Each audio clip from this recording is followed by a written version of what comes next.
Welcome. I'm Harmony Slater, your host of the Finding Harmony podcast.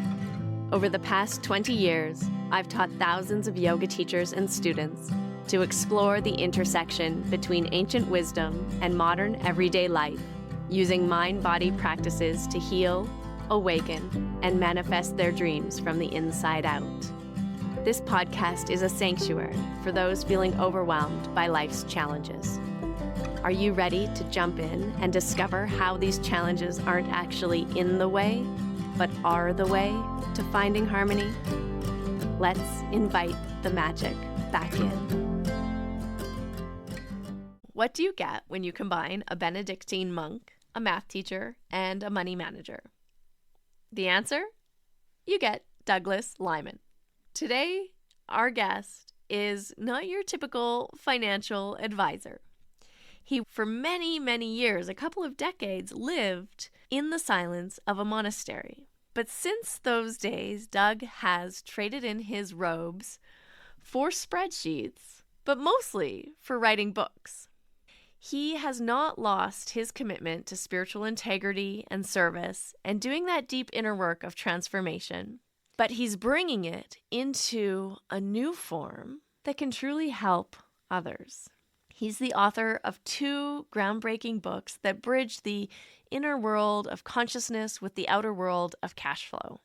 His first book, From Monk to Money Manager, a former monk's financial guide to becoming a little bit wealthy and why that's okay, is truly something that you should read if you have an interest in learning more about financial success, the ins and outs of investing, and how to make peace with your bank account. The book that we're looking at today is his newest book that I'm so excited about because if you've ever worked with me in a coaching capacity, or if you listen regularly to the podcast, you might remember how excited I get talking about Enneagram types.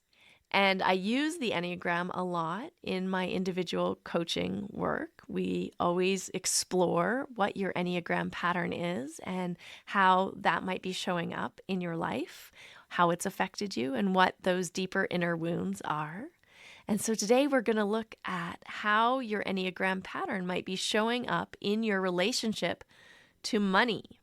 And so Doug is going to help us uncover our hidden emotional pattern. He combines the attachment styles with how we are relating to our bank accounts or to money as it comes in or goes out.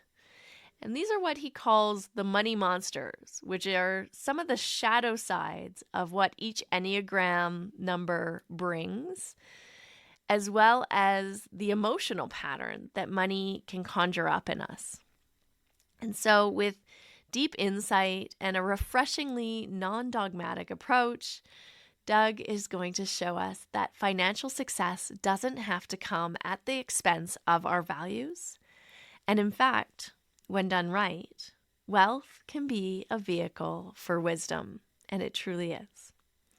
So today we're talking Enneagram types, attachment patterns, money shame, conscious investing, and what it really means to live a financially empowered and spiritually aligned life. How those two can coexist and do coexist when we are living with integrity. I cannot wait to share this conversation with you, so let's jump right in. Hi, welcome. My guest today is going to be a real treat. His name is Doug Lynam. And you have a really interesting story. We're going to get into all the things, the places where spirituality converges with finances, and talk about it. Because I feel like this is one of those conversations that a lot of people, I mean, maybe it's every person, you could probably shed some light on that, but especially like healers and yoga teachers and spiritual practitioners, of which you were also and probably still are. Yep, absolutely. Have a lot of shame around, or they feel like it's a taboo subject. They don't like to talk about it, which leads to all kinds of interesting challenges in life. Yeah, and unnecessary stress and problems if you don't deal with it. Yeah, exactly. So let's first talk about your story because I think your story is so interesting and unique. You started off as a Marine. Yep, went to officer candidate school with the Marine Corps. I graduated top of my class, and then took a bit of a turn from there. What was it that provoked you or instigated you signing up for the Marines? Like that's not a just like an everyday kind of decision. Yeah, I mean, there were a lot of reasons for it. I was a kind of an academic environment and kind of a brainiac, and was looking for a shift, something different, and looking to prove I was a manly man who could do manly things and try to impress my father. And, that didn't really work very well. But I was always a geeky kid who hid out in the library during recess. And it's like I wanted to kind of overcome a lot of my body shame and a lot of my sort of issues around masculinity. And I thought, well, this is a good way to prove to the world that I'm not a complete wuss. So that was one reason. I was also looking for meaning and structure and purpose and the esprit de corps and the brotherhood and camaraderie that I loved about the Marines. And then I realized after I finished officer candidate school that unresolved anger issues and high explosives were a very bad combination and probably not a good career choice. I just didn't need to be projecting my daddy issues on people around the world with a high explosive weapon. So that's being a little bit glib, but there's truth to it. So then I kind of had a spiritual awakening and was looking for a different direction in my life, something that would be equally challenging, but would still give me the structure and the purpose and the brotherhood that I loved about the Marines without maybe running around and killing a bunch of people. So I ran off and joined a monastery. I became a Benedictine monk where I stayed for 20 years. Wow, wow. Okay, again, that transition is kind of crazy. Mm-hmm. Like we're going to all spectrums of yourself and your Right. spirit. I have some questions about this, like what instigated this. I have a close friend who was also in the US military, and he really it sounds like a very similar story, was kind of craving structure and discipline and wanting to challenge himself in this way. Also very intelligent, became a professor of Sanskrit at Berkeley University after. But for him, what he found was he could really take a lot of the kind of aggressive abuse that would come from the Mm-hmm. superior officers. But Mm-hmm. when he had graduated and was now in that position of having to be that person who's aggressively distributing the discipline to others, that really rubbed him the wrong way. He started to get quite depressed about having to take on that character. What was it for you that sort of was this shift? I mean, that's a pretty big shift to decide I'm not doing this thing that I've invested my whole self into. So I trained in the Marines during college, during my summers. And so in order to receive your commission, you need to complete your training, and then you need to also have completed your degree. And so I finished the training, but I didn't have my degree yet. So I sent it back for my senior year of college. And so I had this year to kind of sit on it and think about this decision. And during that time, I also had a close mentor, a professor of mine in college who had served with the Marines in Vietnam and kind of made a point to kind of take me under his wing a little bit and made sure I really understood the history of the Marines and the history of America's geopolitical conflicts. And I thought, we'll never do something stupid like that again. We're never going to get ourselves involved in another senseless, stupid war like Vietnam again. But I didn't, there was a nagging doubt. I loved the Marines, but I didn't necessarily trust our political leadership to use that tool effectively and with right purpose. And so that was one reason. And I turned out I was right. If I had stayed, I would have been shipped off to Iraq and Afghanistan for sure. So I'm really glad I managed to avoid those conflicts and did not go active duty. So it was a hard decision. It took a lot of gut check, but eventually I'm glad I made the decision that I did. Yeah, wow. And what were you studying in school? Well, I went to a funky little liberal arts school called St. John's College here in Santa Fe, New Mexico. It's actually the third oldest college in the country. They have a second campus in Annapolis, Maryland, where I actually did my junior year. So it's not a religious school. It just happens to have that name because of the colonial history of the college, essentially. But it's a really weird school where everyone studies the same thing for 4 years. So there's 4 years of math, 4 years of science, 4 years of language, and 4 years of like literature and philosophy with some music and some art and some other things thrown in for good measure. But you Yeah. study each of those subjects in chronological order, starting with the Greeks and Romans in your freshman year and moving up to the 20th century by your senior year. And you only use original source texts. So there's no lectures, everything's discussion based. And so if you're learning mathematics, you're learning geometry from Euclid, you're learning physics from Newton and relativity from Einstein. So it's sort of intellectual equivalent of the Marine Corps, if you want to think of it that way. So like the Marine kind of gave me the physical rounding out to this very heady sort of academic background that I have. Oh, that's so interesting. I did a degree in philosophy, and so that sounds right up my alley because you definitely kind of go down that path anyway when you're studying philosophy as well. Yeah. Which Yeah. areas of philosophy did you specialize in? I mean, I mostly specialized eventually in existentialism, but I mean, to get a full philosophy degree, you have to Do all do of it. go through the whole every area you have to at least touch into. The existentialists are my favorite, by the way, so we can share common ground there. We can geek out on Yeah, that yeah. anytime you want. Maybe, maybe there's like some existentialism, Enneagram kind of. Yeah, I'm sure we can come up with it. Give us some time. Yeah. What was it then you decide to leave that then like becoming a Benedictine monk Hmm. was like your next best option or Yeah. choice? If I was going to leave the Marines, I wanted to leave for a higher calling. I wanted to kind of trade up a little bit. Okay. And so I felt like the Okay. monastic life would, again, give me the structure and discipline and the camaraderie I liked about the Mhm. Marines, but with hopefully a higher purpose. Yeah. And so what was that like? 20 years as a Benedictine monk? It's like any good and bad. There's some great parts about it. There were some awful parts about it. It's 20 years, so it's hard to encapsulate it in a nutshell. But I would say the first 5 years were fantastic. The next five were Yeah. kind of rough, and then it kind of became like a bad marriage. I'm going to stick it out. I made this commitment. I'm going to make it work. It's going to get better. And after a while, the Yeah. community kind of fell apart, and so it was time to leave and move on to do something else. Were you doing like regular sort of, routine, like Mhm. waking up at a certain time, praying at a certain time? All those things. How did that work for you? What was your days like? And were they the same all the time? Did you get N- to travel Oh or do yeah, a lot. anything? There were lots of Yeah. good adventures along the way. Like so, I was in a teaching order. So I taught in a private high Okay. school, and I was the head of the mathematics department at this Mhm. very prestigious private school. So there was just the day to day of having a job teaching. That's a lot. Then there's the day to day monastic routine of meditation and prayer and community service and cooking, a lot of cooking, a lot of cleaning, a lot of dishes to Yeah. do, a lot of floors to scrub.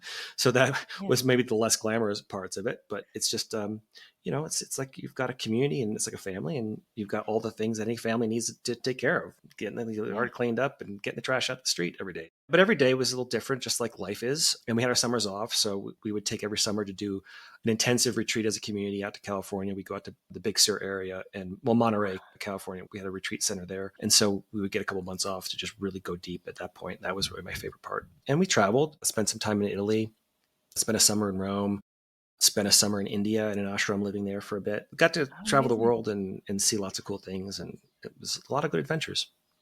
Yeah, yeah, that sounds really interesting. Was it hard to leave?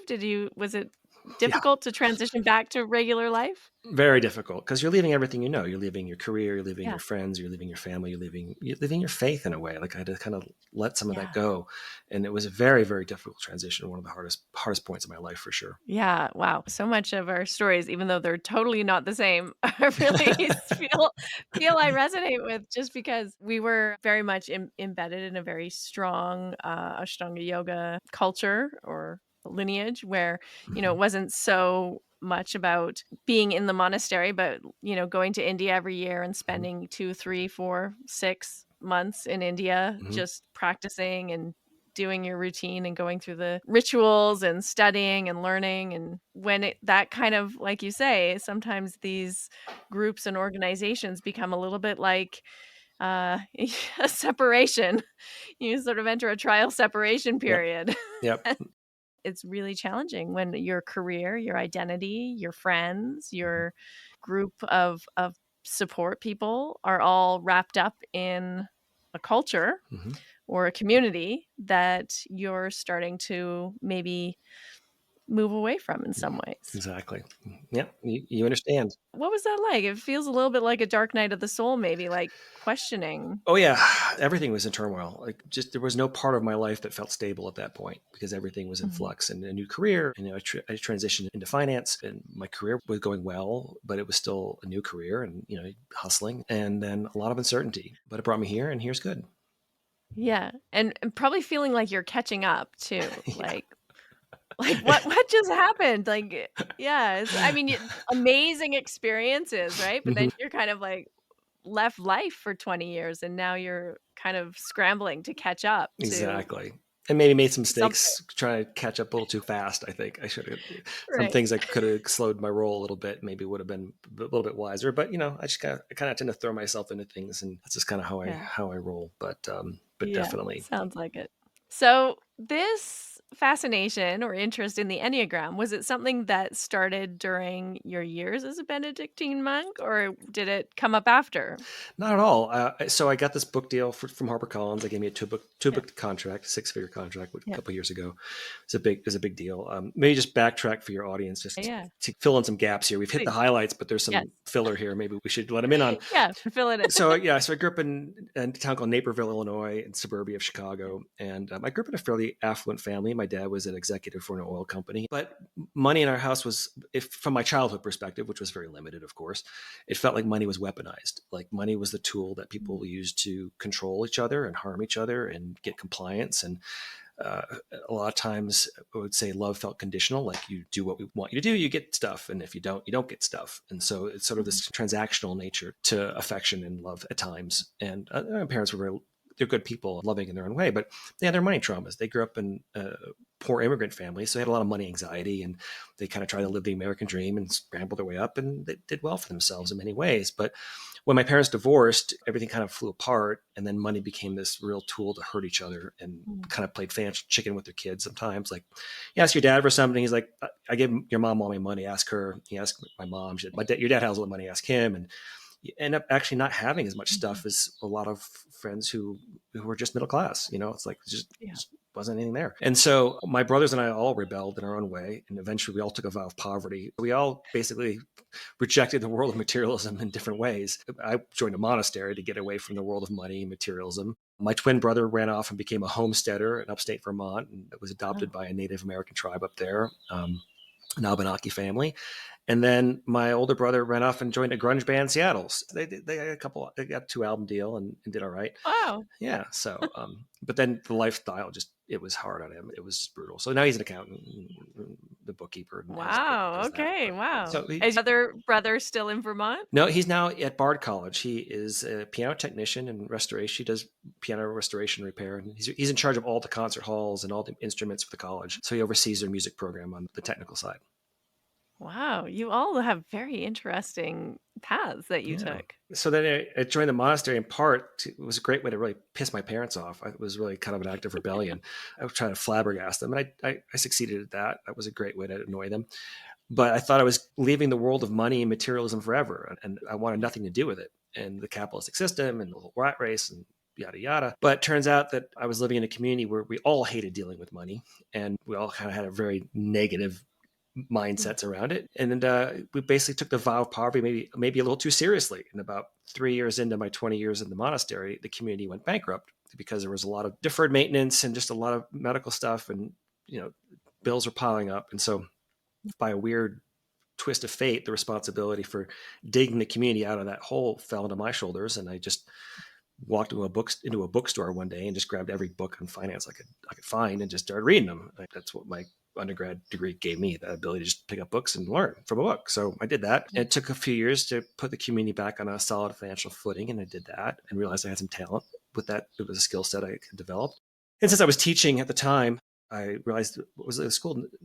The real problem is we send kids out in the world financially illiterate, and they get into all these kinds of problems with credit cards and student loans and everything because they don't know how the world of money works. So I started teaching econ and personal finance as an elective, and it became a very popular course and my favorite thing to teach. And fast forward a few more years, and one day for a class project, I opened up the school retirement plan to show the kids how it worked. Let's just give them a real world, let's give them something to play with. And Yeah. then it turns out it was a train wreck. The whole thing was a disaster. For those who know financial lingo, there's this thing called fiduciary duty, which was not being exercised appropriately. The funds were performing poorly. The fees were high. The plan design was terrible, blah, blah, blah. And so I think, well, let's go find a better company to do a better job. And I didn't find any ones that I really liked that would really take on the fiduciary duty for the plan and really take it serious and do what I thought would be a good job. And I realized it was a problem not just at my school, but at almost every school across the country. And so I thought, well, this is a pain point, and this is something I have some talent at and something I'm passionate about. So I could start a business, and this could be a new career. I built my own investment advisory firm while I was inside of a monastery, which is the most Wow. batshit crazy idea anyone's ever come up with, I suspect. And then I left the monastery And quickly, I was way over my head. I really didn't know what I was doing. And so I merged my firm with a larger company here in Santa Fe called Longview Asset Management, which is a sustainable B corporation.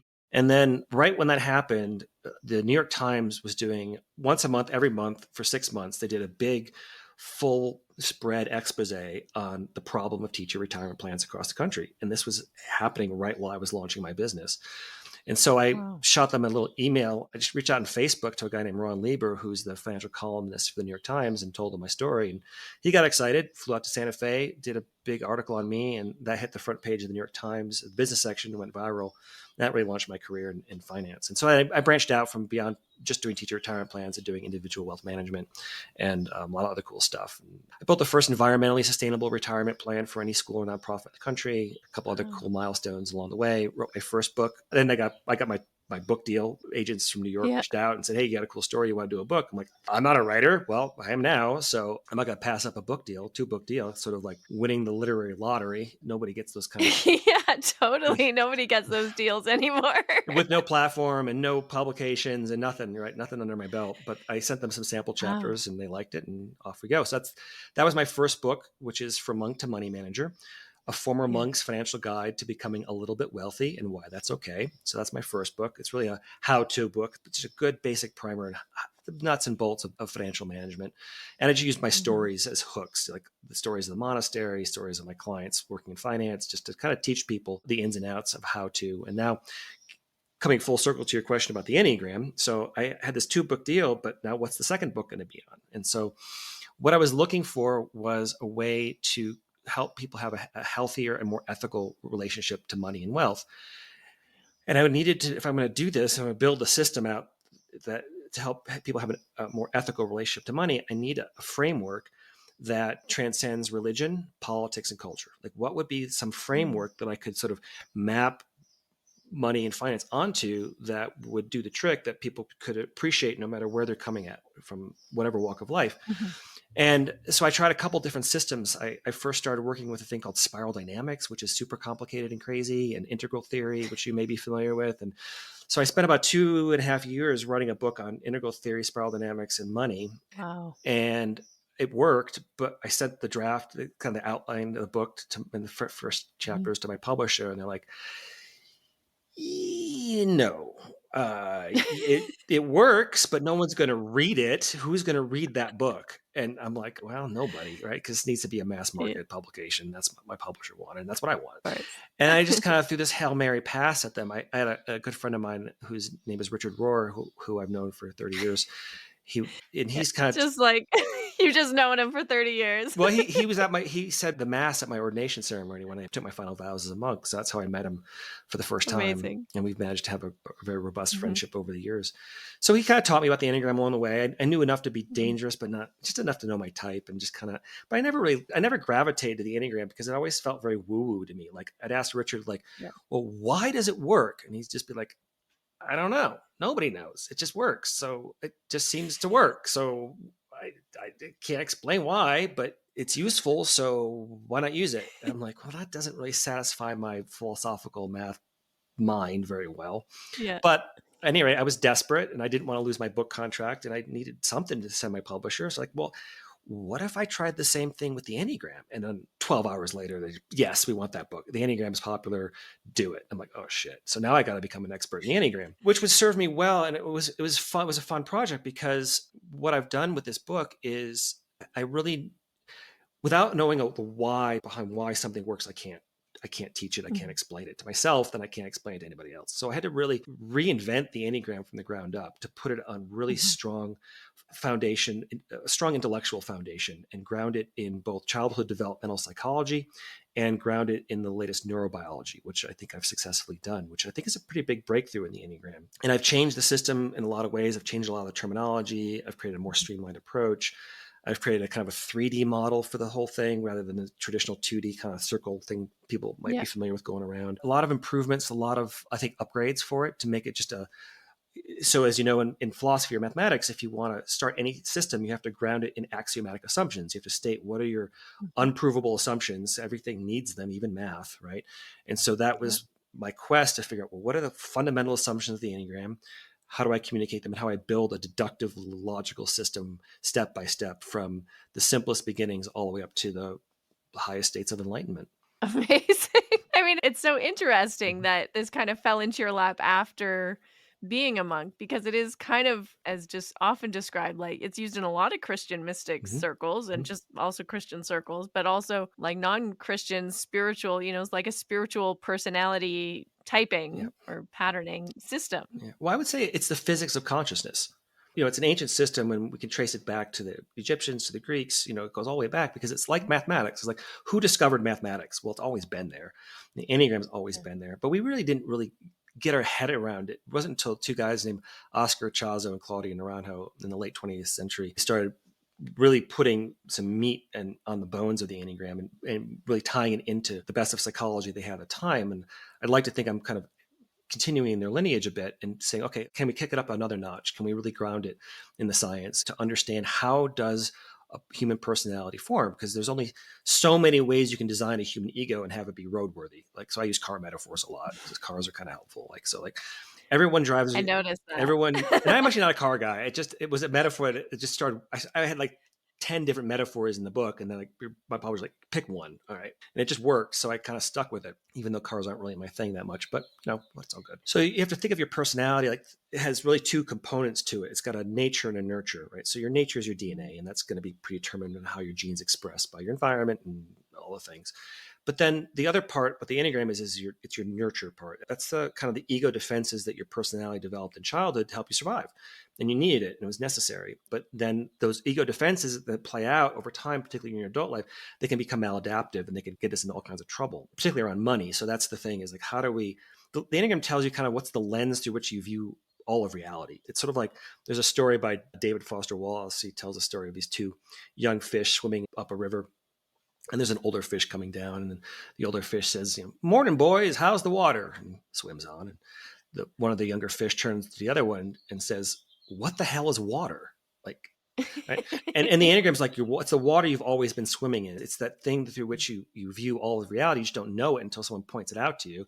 And we all have blind spots, and they're usually bigger than we think. And so it's just, the Enneagram tells you, it's kind of like the user's manual for your ego. And for those of you who aren't familiar with it, there's 9 archetypal patterns of personality in the Enneagram, because there's 9 core ego defense mechanisms that we develop in childhood to help us navigate the biggest stressors in that childhood environment. And we go into, I could go off from there, but that's essentially what it is. And that's kind of how I got into it.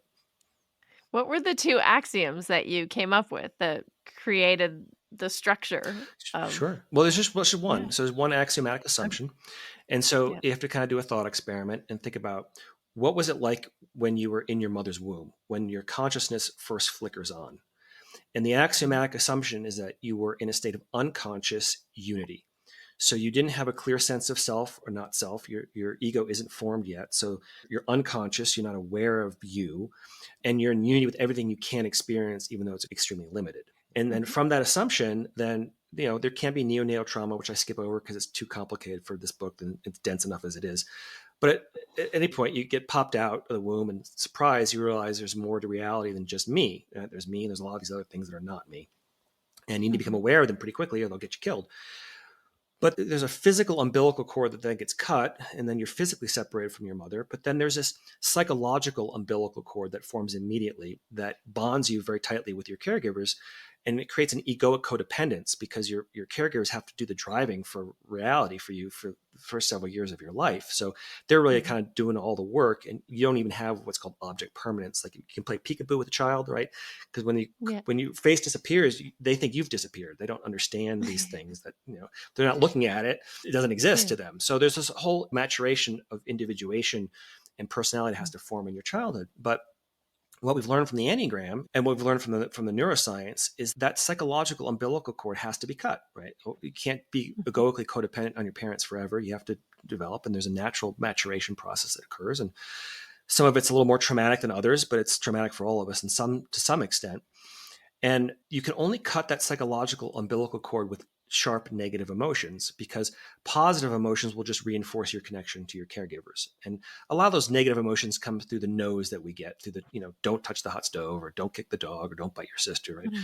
And so we get hit with these, it's necessary for our parents to set boundaries for us Yeah. and create a container for our ego, and respect the boundary between ourselves and others. And so that's what we call the individuation process and the maturation process. But we know from the neuroscience there's only 3 core negative emotions. And this is from the work of a guy named Jaak Panksepp, who was a pioneering affective neuroscientist. I don't think he's still around anymore. And many other scientists have built on his work. But we know that in the mid-limbic region of all mammals, and particularly in humans as well, the big 3 negative emotions are anger, sadness, or shame. You could think of it as sadness or shame. Both are kind of interchangeable. It's a kind of grief or separation, anxiety, or loss. But essentially anger, sadness, and fear. So anger, sadness, and fear are the big 3 negative emotions. And your Enneagram type is determined by which of those 3 emotions you got hit with more of in your childhood environment.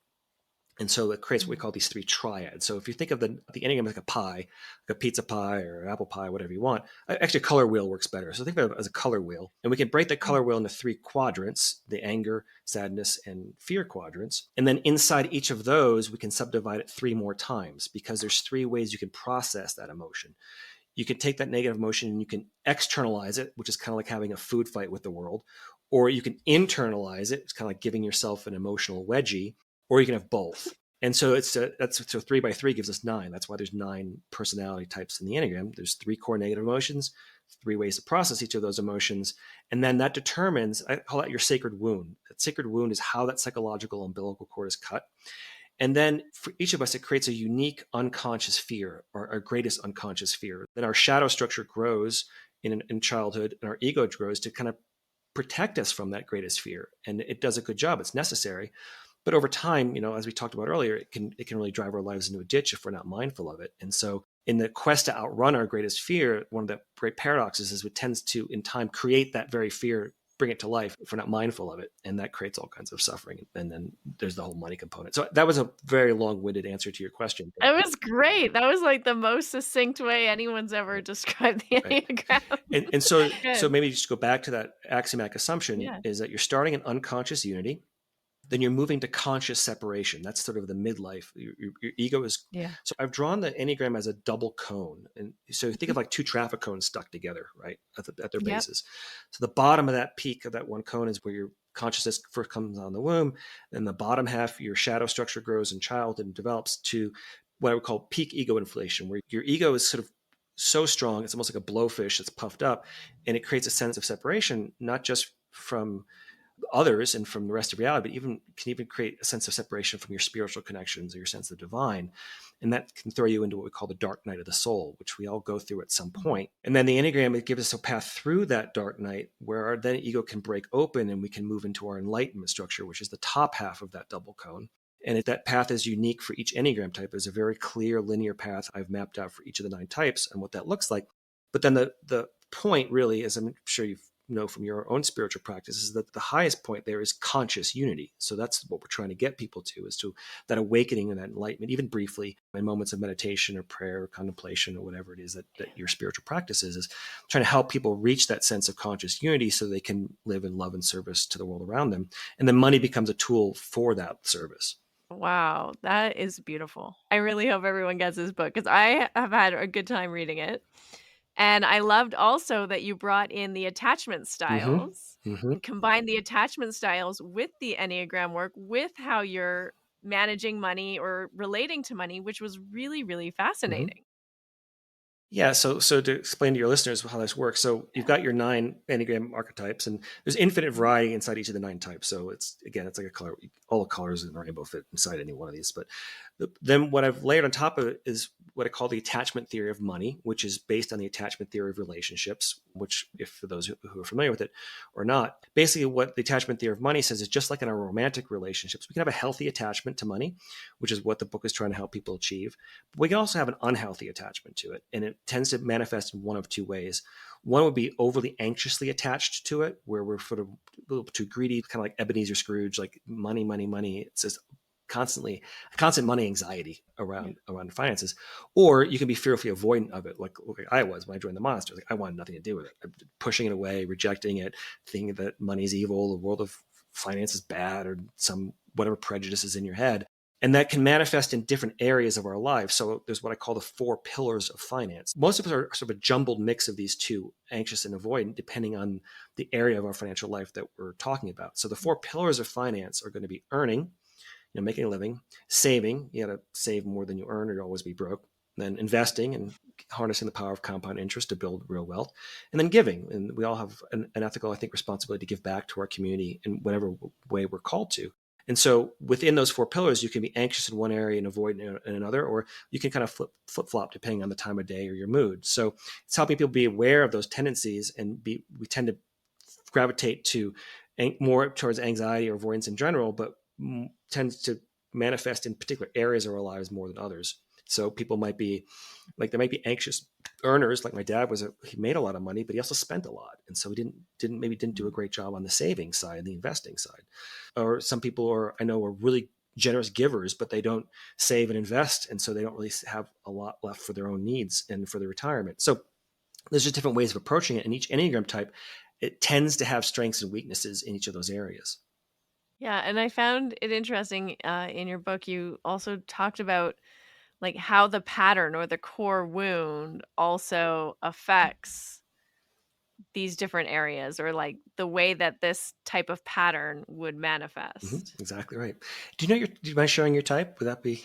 Yeah, I'll share my I've done it if people haven't listened to previous episodes. But no, I'm a 3. 3? Oh, we're both 3s. Hey, terrific. I was wondering if you were a 3. Totally. Oh, we got lots to talk about. Yeah. I was like, interesting. Our lives share a similar pattern. Yeah. The sports car, Yes. which I also found really fun, looking at the different like associations of the car with your type. And I was like, oh, yeah, I see that. I Yeah. see that. Yeah. And so for listeners who aren't familiar with the Enneagram, so Mhm. type 3, they're called the achiever, but I call them the Yeah. race car, because we're always gunning for the next achievement, crossing the finish line, getting the gold star, get the pat in the head, be teacher's pet, whatever it is, to win approval and validation. But we tend to leave our authentic selves in the dust behind us. We're so busy people pleasing and trying to win the accolades. We're always wearing different masks to please the people around us. It's very easy to lose sense of who we really are. Yeah, it's a fascinating pattern too, because you don't stop and acknowledge your own achievements or successes. Right. Like you don't see your own goodness, Yeah. or your own worth is like probably the number that struggles with self-worth the most, maybe. I think they all have their own struggles. I think everybody in the sadness triad or the shame triad is struggling with it in a different way. But Yeah. so, as you know, the greatest fear for a type 3 is being worthless, because our psychological umbilical cord got cut by that sacred wound of both internalized sadness, meaning we feel sad or ashamed about how we perceive ourselves, and an externalized sadness, meaning we feel sad or shame or grief about how we think others perceive us. So we're living in this sort of stereophonic shame bubble all the time, where it creates our greatest fear of being worthless. So we're always trying to just achieve one more thing. And maybe if we just get enough accolades built up, it'll finally assuage this empty tank of self-worth that we're just struggling with all the time. Yeah. Yeah. And so then how would that, let's just relate it to Mm-hmm. finances. Like how does that show up then in how we're handling our financial well-being? Well, if you're money avoidant, like I still have a tendency, it's still my default. I still have to work on it. It doesn't just go away, but it's a journey for all of us to become the healthiest version of ourselves. But for the money avoidant type 3, I call them the barrier. Like they bury their head in the sand like an ostrich. They just don't want to look at it. They don't want to deal with it because it creates too much anxiety, too much shame, too much grief. It's just all of it and so we tend to just ignore it. And that creates more problems, which then build up, which we get more shame around and bury our heads, and then it kind of spirals out of control, and things go to pieces if we're not careful about it. And then the other side was what I call the blinger. So the type 3 blinger is the one who's very anxious about money, and they want all the status symbols. They want the nice house, the nice car, the fancy watch, the trophy wife, the trophy husband, whatever it is that they think is going to win the approval of society, the people around them, even if it's outside their budget. And so they can really overextend themselves financially or work themselves to the bone trying to make a lot of money so they can have all the things. But fundamentally, if they're not mindful of it, then they can really lose their authentic self and lose their sense of real happiness.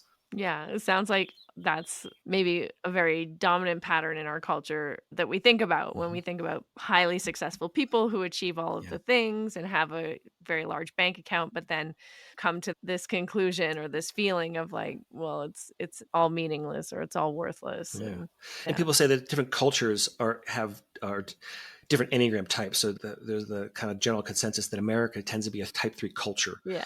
And so we really reward type 3s a lot. We sort of the Yeah. model, the ethos of the American dream in many ways, but it also creates a lot of anxiety and problems spiritually, especially for all of us.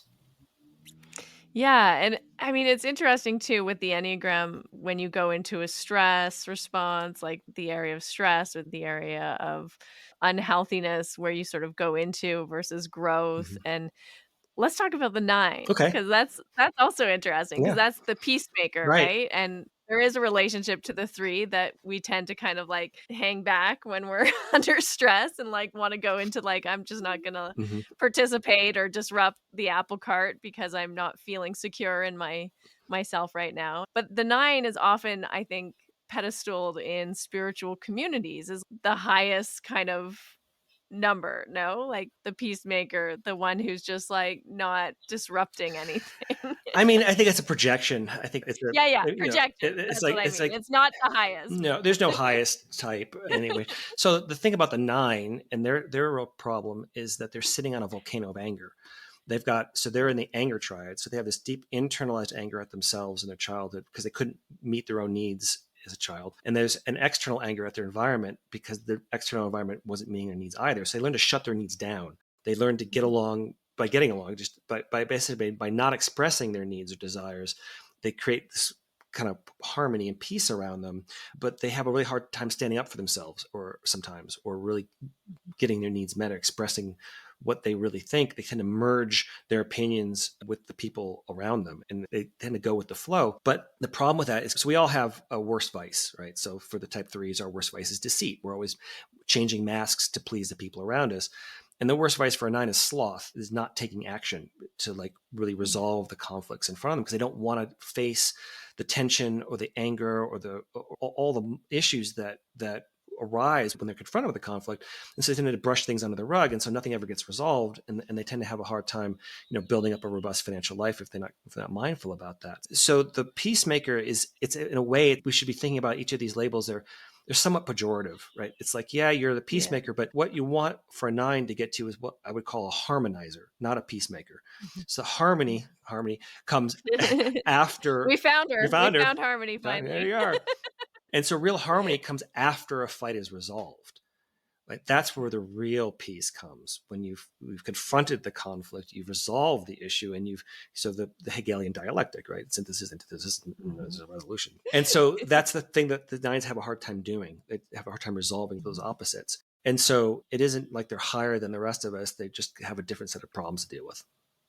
Yeah, totally. But I think when we look at the name or, we feel like, oh, well, it's best not we, but like spiritual kind of communities can kind of really value this pattern because it doesn't rock the boat. It just kind of goes with the flow or like with whatever everyone's saying. And it's not trying to stand out. It's just this dynamic. But then, so with money, I mean, if you bring in these attachment styles, avoidant or anxious, how does that look in someone who's just like going with the flow and not really like creating boundaries for themselves or Mm-hmm. really asserting themselves in any particular direction? Yeah. So the 2 money monsters for type 9, I call them the spud and the dud.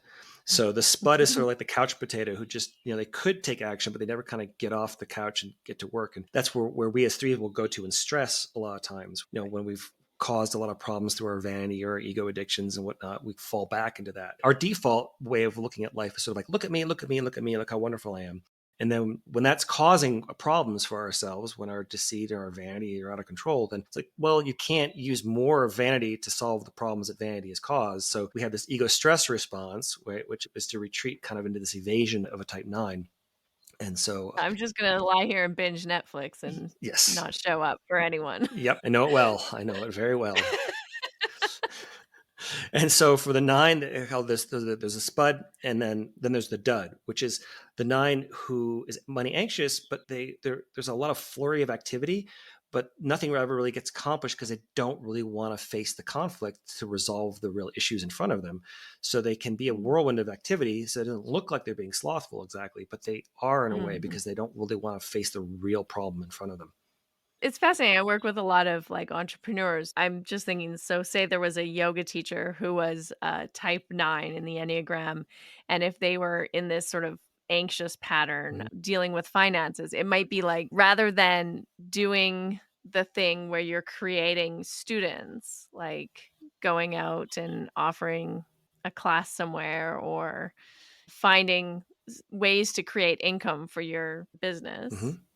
for your studio, you'll just maybe like getting busy posting on Instagram or Yeah, buying new Lululemon clothes or exactly.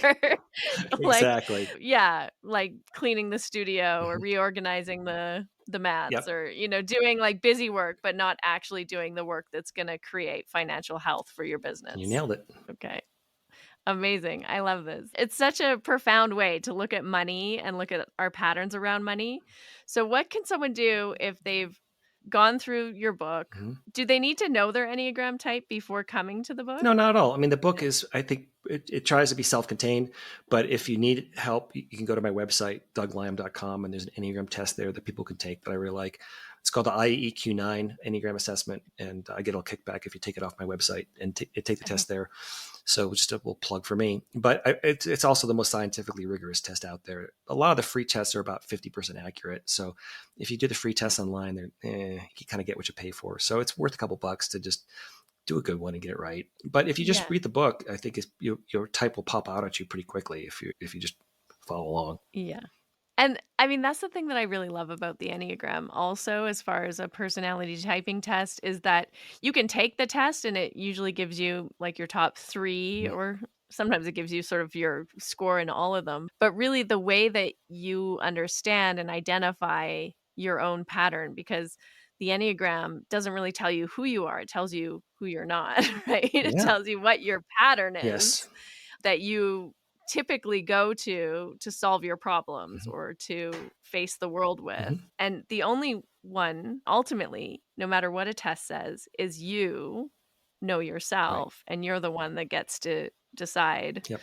which type is reflecting, being your best mirror. And it's usually the one that kind of has a cringe factor for you. Like someone says something, you're like, "Oh, uh, don't say that. mhm. Yep. Don't say that about me." You found your type when when the cringe factor hits hard and you're like, oh, that's not me, is it? Please don't let that be me. Yeah, for sure, for sure. Oh my gosh, it's so good. And then you're like, "Oh, Yeah, that's the thing I don't wanna see in myself." if you Okay. like your type too much, you're probably picking the wrong one. Yeah, it's not who you want to be. It's kind of like It's kinda who you don't wanna be. finding your Enneagram type for the first time is kind of like sitting on a cactus. It's just, it's not fun. But our Enneagram type is the source of most of the self-created suffering in our lives. And if we Mhm. don't face it, then we're just unconsciously creating more suffering for ourselves. And most importantly, we're creating suffering for the people around us that we love. And so we need to learn how to be the healthiest expression of our type so we can live a life of more love and service. Yeah, and I love that part too, that it really brings in this like the holistic picture and that no type is better or worse than any other type. They're just different Right. patterns or different wounds Right. that we carry and ways that it shows up in dealing with our environment and our Yeah. problems and how we think that we're going to succeed the most in life or get the best results for ourselves is by doing this particular thing. And like you say, it works for a while, but at some point it becomes an obstacle to our development and growth. Exactly. Exactly. And that's why I think the car metaphor is helpful. It's like there's no lemons in the car lot of the Yeah. Enneagram, right? But they each are designed for a different kind of journey. Like some of them are better for off road, some are better for highways, some are better for getting into tight, compact spaces. Like when we need all types, and just it's about Yeah. knowing what your strengths and weaknesses are, and minimizing the weaknesses and maximizing the strengths. Yeah. You don't want to go camping in like your Ferrari. Right. Exactly. So, how do you think that a reader or a spiritually directed person would be able to come to terms, like help to understand how they can thrive financially without these feelings of guilt or shame, or without also spiritually Mhm. bypassing their financial wellness part of it. Because, I mean, at the end of the day, having money and being financially healthy Mhm. is part of living a holistic life. Like, having wealth is part of your spiritual practice. So, how can we understand that? I think you explained it very well. Oh, great. Yeah, it's that money is a tool for action. Like you can't really Yeah. do much in life without money. Every little thing, whether it's just being on a podcast, electricity, paying the bills, we got to pay for the Yeah. internet and all the things that go with it just to be here having this conversation. You can't drive to a yoga class without gas in your car. So money is an essential tool for getting anything done in this world, and it really does make the world go around. And I've been guilty of this for much of my life, but I had this false dichotomy that somehow spirituality and financial security were antithetical to each other. That somehow, in fact, that there was something virtuous in being poor, and it's like, no, actually, it's not. Poverty is one of the great, I would call it a great curse of life for people who have to endure it, Yeah. because everything you don't want gets worse as your socioeconomic status goes down. So we know from the research that your socioeconomic status has a bigger impact on your longevity and mortality than anything else. So poor people, have higher rates of obesity, drug abuse, domestic violence, workplace injury, diabetes, Mm. alcoholism. Everything you don't want gets worse as your income level goes down. And so I like to think of myself at times as a kind of a suffering prevention specialist, trying to help people avoid the suffering that poverty can create in their lives. As Mark Twain humorously said, the lack of money is the root of all evil. Like that's the thing that really gets people Yeah. into trouble. And now you can get yourself in trouble with money too, but that's a better class of problems to have, to be sure. And so it's trying to teach people that your spiritual life and your financial life are not incompatible. In fact, they work better together. Then the more Mhm. money you have, then the more, it's kind of like your superhero utility belt. And the more tools you have in your tool belt, Mm. the more you can do to fix the crack in the world that you were put on this planet to heal. Yeah, I love that image, because when we see money as just a form of energy, or in Sanskrit we call it prana, Mhm. right, of life force, of Yeah. vitality, then we're here to be a good steward, or we're here to be a channel for Yeah. it. And the more you can hold, the more you can also give as well. Exactly. And some Yeah. of the anybody who's ever been in deep financial stress knows it's like some of the biggest suffering is when the people around you need help financially and you can't give it. When someone's maybe having a medical crisis and then there's bills to pay, it's like, and you can't help. It's like, especially if it's a family member, like, oh my gosh, what am I going to do? Mom needs a quadruple bypass heart surgery. What are we going to do? Yeah. Insurance only goes so far. So that's just a simple example of just how important money is to be able to meet the basic needs of life. And then, of course, you go far beyond that and using it to build something of real meaning for the world. Do you think that this book would help people address their money trauma, like that happened at a young age? Because I think that often affects our relationship to our current situation also. Yeah, I mean that's the whole point of the book. Really, is dealing with your childhood traumas and wounds. Because the whole point is to get you to have a healthy relationship with money. You got to have a healthy relationship with yourself, and that means going deep into all the ugly stuff that we don't really want to look at. And it's not easy, and it's not always pleasant, but it is essential to really living your fullest and happiest life. That's super powerful. I want to switch gears just slightly about your first book, Mhm. From Monk to Money Manager. Mhm. Is that where the four pillars come from, or is there other instructions in that book that we should know about? Oh yeah, I mean, so that's a great book for people who might consider themselves financially illiterate.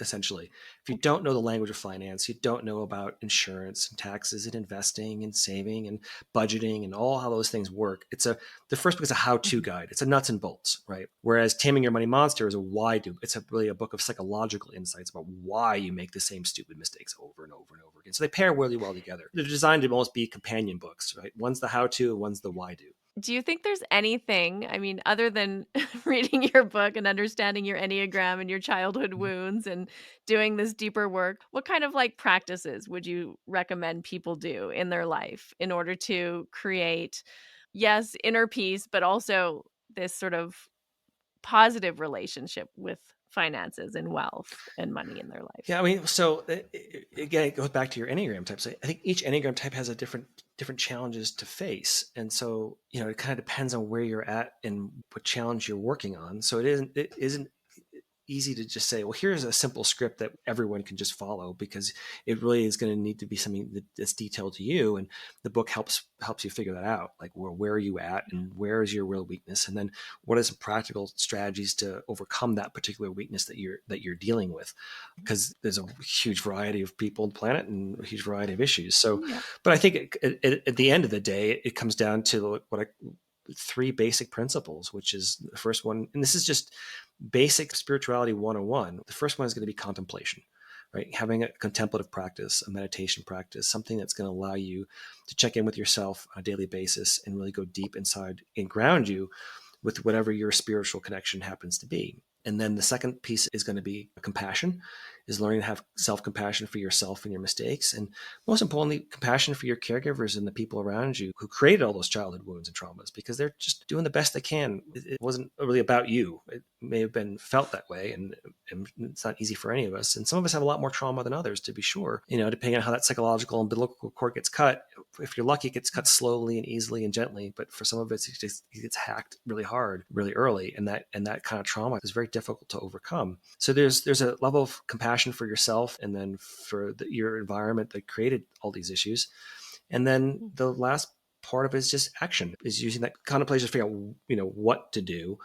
And then the compassion is doing it with love, and then putting that together into robust action, and having a sort of a battle plan for your life of how you're going to move forward to confront these issues. Beautiful.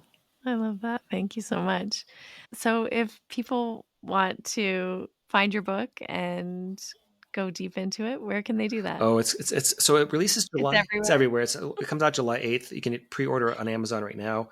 I think this week is when it's dropping on all the other major booksellers. So you could pretty much find it. You should be able to get it just about anywhere at this point, but for sure on Amazon.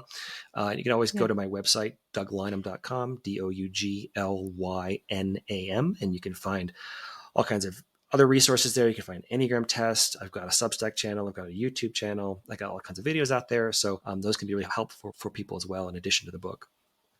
Yeah, beautiful. Well, I hope that everybody gets to dive in and understand the Enneagram in this way that you've described it, because I feel like it's really good.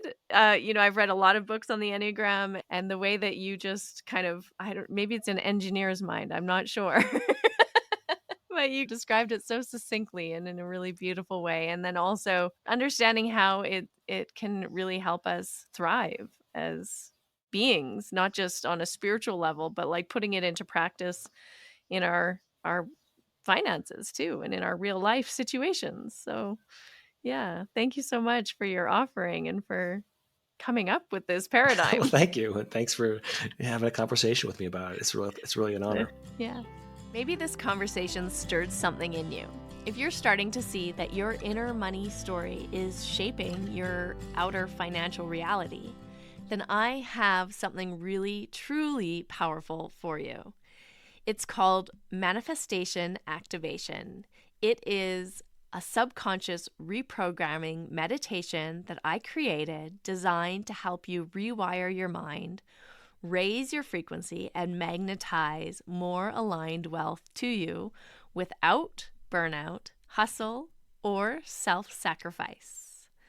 You can think of it like a yoga nidra. It's the kind of energetic work that amplifies everything Doug and I spoke about in today's podcast. Shifting out of fear and guilt and scarcity and moving into a more grounded state of prosperity that actually feels good in your body.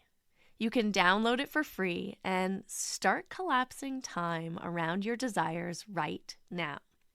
And if you're ready to take this work even deeper, I'd invite you to join me inside my 21-day Money Magic Manifestation Challenge. It's truly a transformational journey to help you heal your money wounds, expand your energetic capacity to receive, and fully align with wealth and your purpose.